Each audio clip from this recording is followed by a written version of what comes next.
Welcome back to the Cure for Common Game. Today, in deck number 646, we're going to talk about Liesa? It's like Liesa with the lie in it. Oh, that's comical. Liesa? Liesa. Lies with an A. Okay. Anyway. Liesa, Shroud of Dusk. There again, Gavin, I would love pronunciations. 5 mana, 5/5 Orzhov Angel. Okay.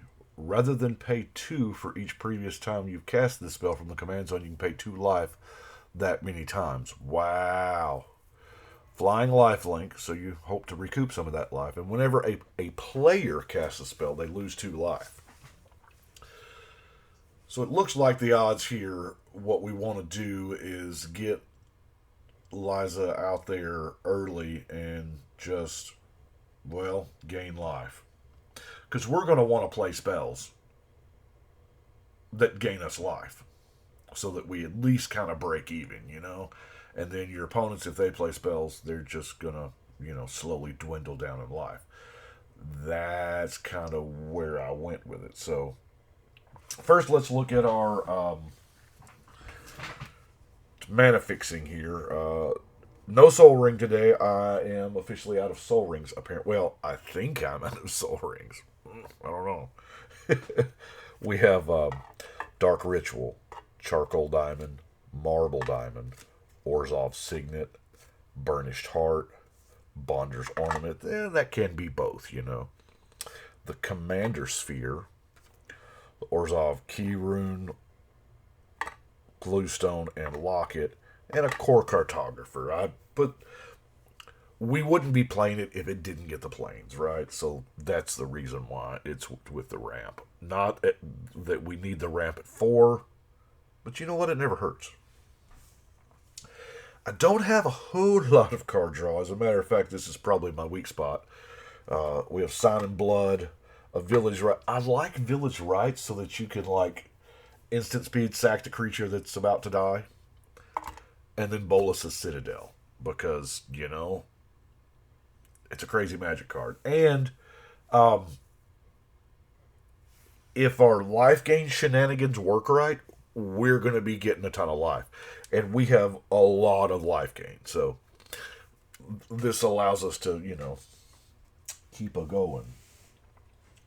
Now, before we get into the creatures, I want to talk about Riot Control. And when I listed this deck, I had realized that this is the first deck I've ever put this in. And you gain 1 life for each creature your opponents control. Now, this was printed in a time before they were printing cards for Commander, so that's just random lucky.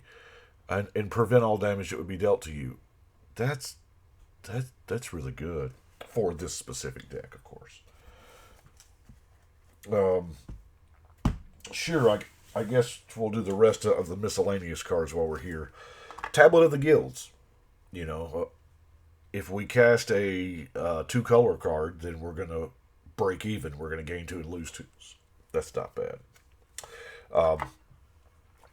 Sorin Vengeful Bloodlord. A lot of words, but as long as it's your turn, your creatures have lifelink. That's pretty much why we're playing it, Debt to the Deathless can be a fine finisher spell, as can True Conviction. Sejiri Shelter. There again, I evaluate these cards based on their front side. Target creature you control gets pictures cover your choice to the turn. This is a great counterspell for spot removal.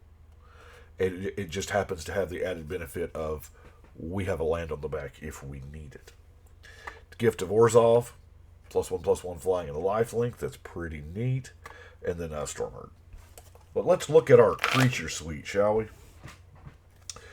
Got to start out with the Ajani's Pride, mate. Because we're going to gain some life.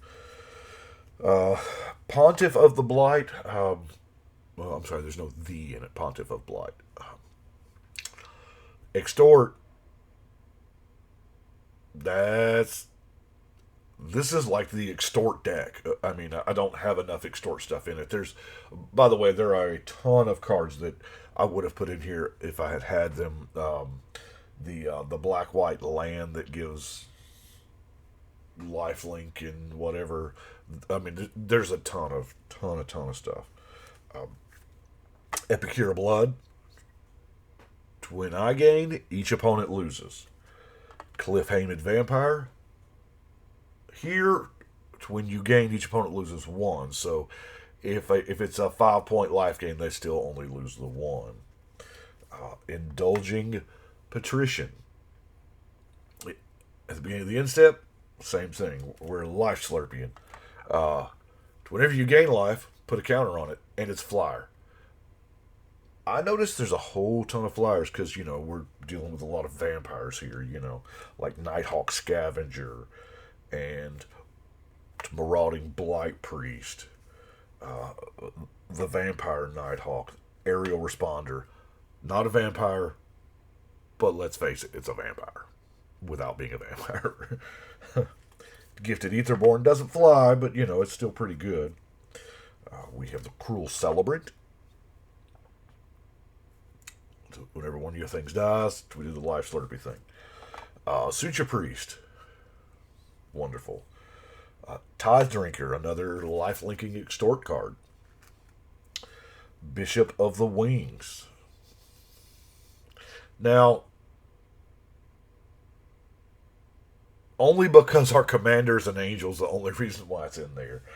We don't have a whole lot of, as far as other angels go, we've got Seraph of the Dawn, which is just a supremely beautiful card. Is the only reason why I've got it in there. It's full. It's gorgeous art. I'll be honest with you. Yeah, it flies in life links. There could have been like a flying sub theme here. That wouldn't have been bad. Speaker of the Heavens. It's kind of angel-ish, whatever. Soul of Eternity. It was just not a bad card. Sun Titan's going to get all those things back. Sun Titan works well with the Burnished Heart. Y'all know I love that combo. Also, Commander Sphere.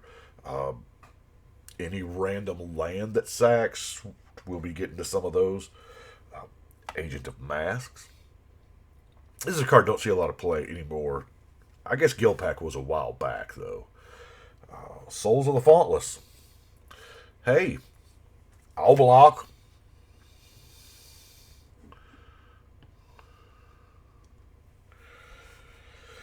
Child of the Night, Shining Vampire, and Vizkopa Guildmage. That second ability is the reason for the party. So now let's look at our vast amounts of removal. And there's a bunch because, let's face it, we're in black and white. We're in the removal colors. I did have, check this out, you'll be proud. Got lucky and opened the Jumpstart pack with the Path to Exile in it, so. But we've got, Murder, Mortify, Terror,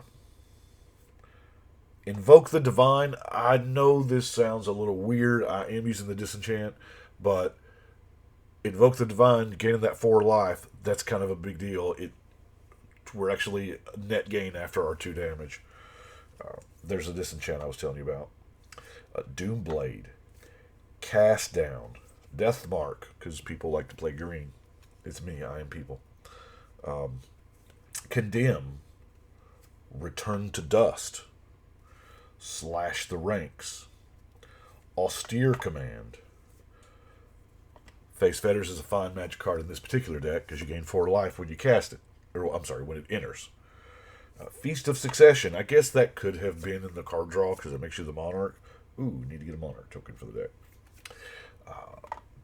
Aven Cloud Chaser.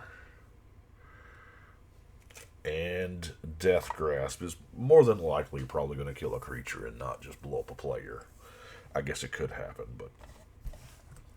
Now we get to our non-basic lands. Tell you what, let's look at the ones that would be good with Sun Titan first, since it's fresh on my mind. We have Evolving Wilds. We can get that back. Of course, Terramorphic Expanse.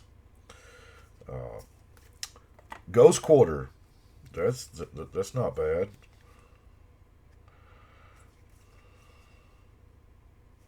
Yeah, that's it.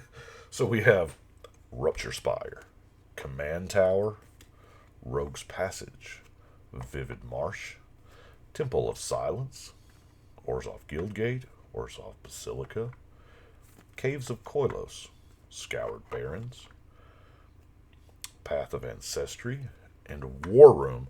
I wish I had more War Rooms. I wish I'd pulled more of them, because that is just a divine card. I mean, it takes up a colorless land slot, which I'm probably only going to build it in, let's face it, 1 or 2 color decks, but it's it's the land white needs, right? So that is it for this one. I still have boxes everywhere. This is going to take a while, but that is deck number 646. I do appreciate y'all watching, and I've been able, what is today, the 22nd, so I've been able to keep this up for quite a while now. So I think tomorrow we're going to do one of the, going through one of these random boxes, so let's see what happens. Anyway, I do appreciate y'all watching. Y'all let me know what you think. But right now, we're going to shuffle and cut.